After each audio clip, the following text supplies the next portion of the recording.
Tuhan bersamamu dan bersama. Inilah Injil Yesus Kristus menurut Matius.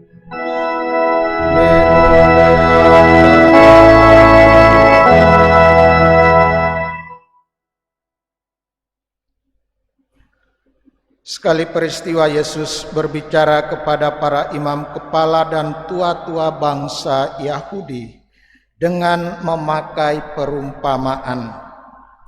Katanya, hal kerajaan surga seumpama seorang raja yang mengadakan perjamuan kawin untuk anaknya. Ia menyuruh hamba-hambanya memanggil orang-orang yang telah diundang ke perjamuan kawin itu. Tetapi orang-orang tidak mau datang. Raja itu menyuruh lagi hamba-hamba lain dengan pesan, katakanlah kepada orang-orang yang diundang itu, sesungguhnya hidangan telah kusediakan. Lembu-lembu jantan dan ternak piaraanku telah disembelih. Semuanya telah tersedia. Datanglah ke perjamuan kawin ini. Tetapi orang-orang yang diundang itu tidak mengindahkannya. Ada yang pergi ke ladangnya, ada yang pergi mengurus usahanya, dan yang lain menangkap hamba-hambanya itu, menyiksanya dan membunuhnya. Maka murkalah raja itu, lalu menyuruh pasukannya ke sana untuk membinasakan pembunuh-pembunuh itu dan membakar kota mereka.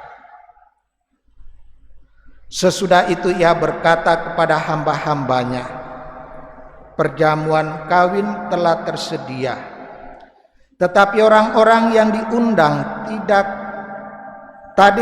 layak untuk itu. Sebab itu, pergilah ke persimpangan-persimpangan jalan dan undanglah setiap orang yang kamu jumpai di sana ke perjamuan kawin itu. Lalu pergilah hamba-hamba itu dan mereka mengumpulkan semua orang yang dijumpainya di jalan-jalan, orang-orang jahat dan orang-orang baik, sehingga penuhlah ruangan perjamuan kawin itu dengan tamu. Ketika raja itu masuk untuk bertemu dengan para tamu, ia melihat seorang yang tidak berpakaian pesta. Ia berkata kepadanya, hai saudara, bagaimana engkau masuk kemari tanpa mengenakan pakaian pesta? Tetapi orang itu diam saja. Lalu raja itu berkata kepada hamba-hambanya, ikatlah kaki dan tangannya dan campakkanlah orang itu ke dalam kegelapan yang paling gelap. Di sanalah akan terdapat ratapan dan kertak gigi.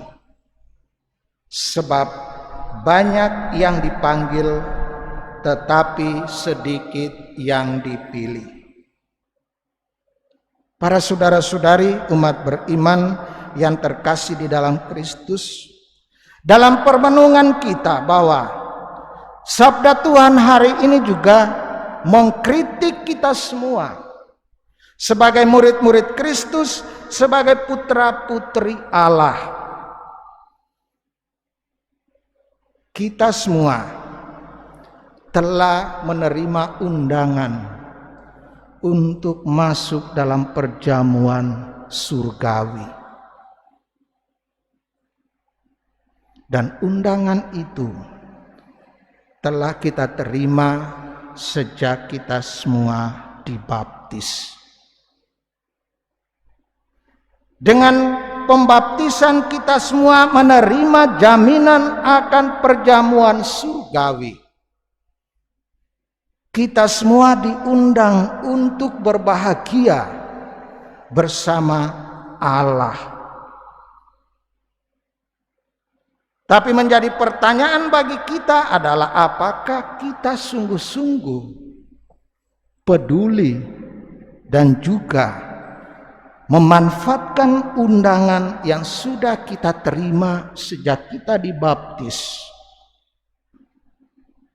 Apakah undangan Tuhan yang selalu hadir kepada kita dalam perjalanan hidup kita sehari-hari, entah itu undangan untuk berdoa, entah itu undangan untuk merayakan Ekaristi, entah itu undangan dengan kegiatan-kegiatan sosial, kegiatan-kegiatan yang membangunkan kita akan kasih Allah dan sesama, itu sungguh kita tanggapi dengan baik.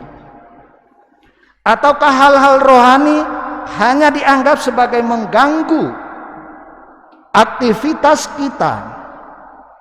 Perayaan Ekaristi setiap hari Minggu dirasa hanya sebagai mengganggu kegiatan-kegiatan kita sehari-hari. Perayaan Ekaristi jangan-jangan dianggap sebagai mengganggu hari istirahat kita, hari libur kita. Atau mungkin pada saat ini juga perayaan Ekaristi dianggap sebagai sebuah situasi yang bisa membuat kita tertular virus corona, sehingga kita takut untuk datang ke gereja, kita takut untuk merayakan Ekaristi dengan berbagai macam alasan.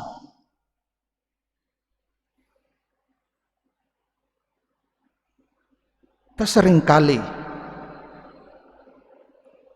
mengatakan bahwa kalau berdoa, berkumpul dalam komunitas, sharing Injil, ataupun merayakan Ekaristi, kita sering merasa tidak punya waktu, tidak punya kesempatan, terlalu capek dan sebagainya.